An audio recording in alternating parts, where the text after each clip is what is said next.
వీటి గురించి తెలుసుకునే మాట్లాడాం. ఇవాళ అవే బయటకు వస్తా ఉన్నాయి.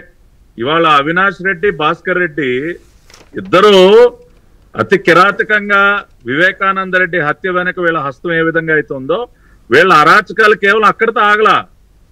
వీళ్ళు ఇదిగోండి లిక్కర్ స్కామ్ లో ఇన్వాల్వ్ అయిపోయి ఏది చెప్తే అది, ఇప్పుడు జగన్ రెడ్డి ఏది చెప్తే అది ఎగ్జిక్యూట్ చేయటమే. బాబాయ్ విషయంలో చెప్పింది చేశారు, లిక్కర్ స్కామ్ లో ఆయన చేయమందల్లా చేశారు, కంపెనీలన్నింటినీ తీసుకున్నారు. ఒక్కొక్కరి దగ్గర 20%, 30% ఎంత అయితే అంత కదా. వీళ్ళు చెప్పింది అక్కడ చేయాల్సిందే, లేదంటే మీ ప్రాణాలు గాల్లో కలిసిపోతే. సొంత చిన్నాన్ని వదిలిపెట్టలేదు మీరు లెక్క అన్నట్టు ప్రవర్తించారు ఆ రోజున. ఇవాళ అవే దర్యాప్తులో బయటకు వస్తా ఉన్నాయి.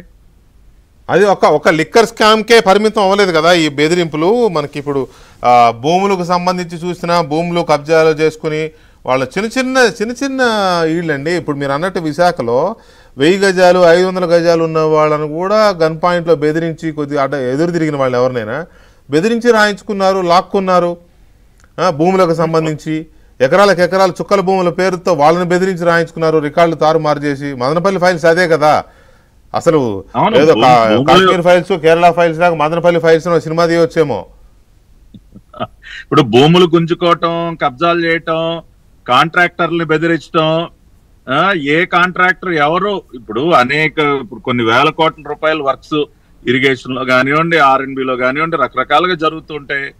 ఆ కాంట్రాక్టర్ల దగ్గరికి వెళ్ళి బెదిరించడం, వీళ్ళకి వాటాలు ఇవ్వటం, లేదంటే మీ పని నడవదు, రేపటి నుంచి ఇదిగో ఎవడో కూడా సైట్ లోకి వచ్చే పని ఉండదు అని వాళ్ళు బెదిరించడం. బిల్డర్స్ ఎంతమంది అంటే వీకే గారు, ఎంతమంది బిల్డర్స్ కమర్షియల్ స్పేస్ కడితే వీళ్ళు చెప్పిన రేటుకి ఇచ్చేయాలి, అపార్ట్మెంట్లు కడితే వీళ్ళు చెప్పిన రేటుకి ఇవ్వాలి, లేదంటే ఫ్రీగా ఇచ్చేయాలి.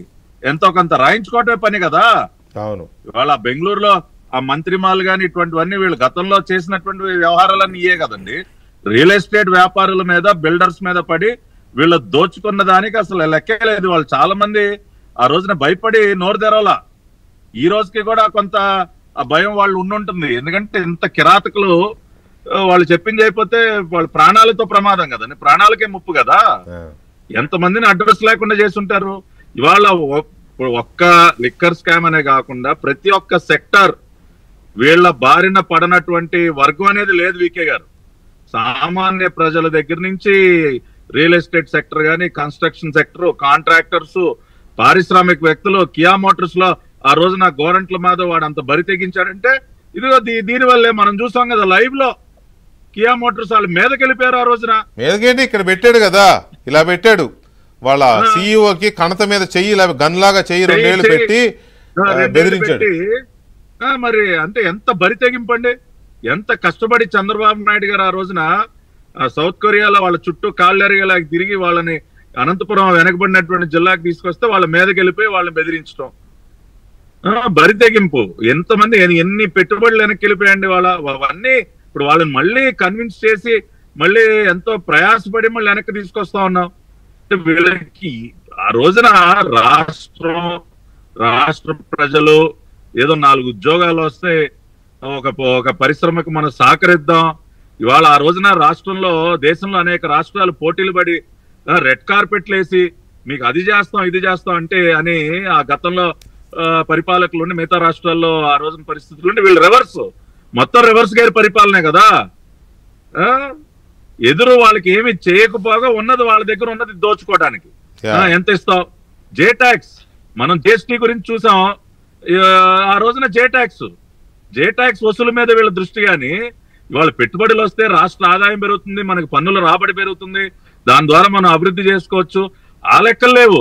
ఇవాళ చూడండి వికే గారు, గత పాస్ట్ 11 months లో మీరు జిఎస్టీ కలెక్షన్స్ ఎంత పెరిగాయో.